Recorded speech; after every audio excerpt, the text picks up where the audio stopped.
وقال يا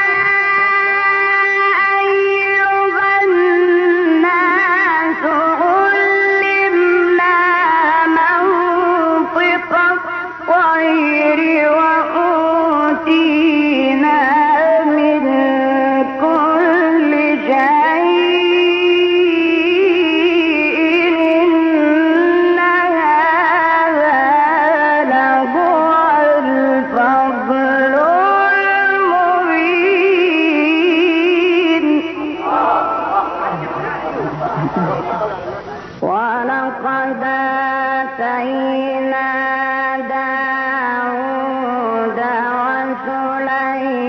وسليمان علما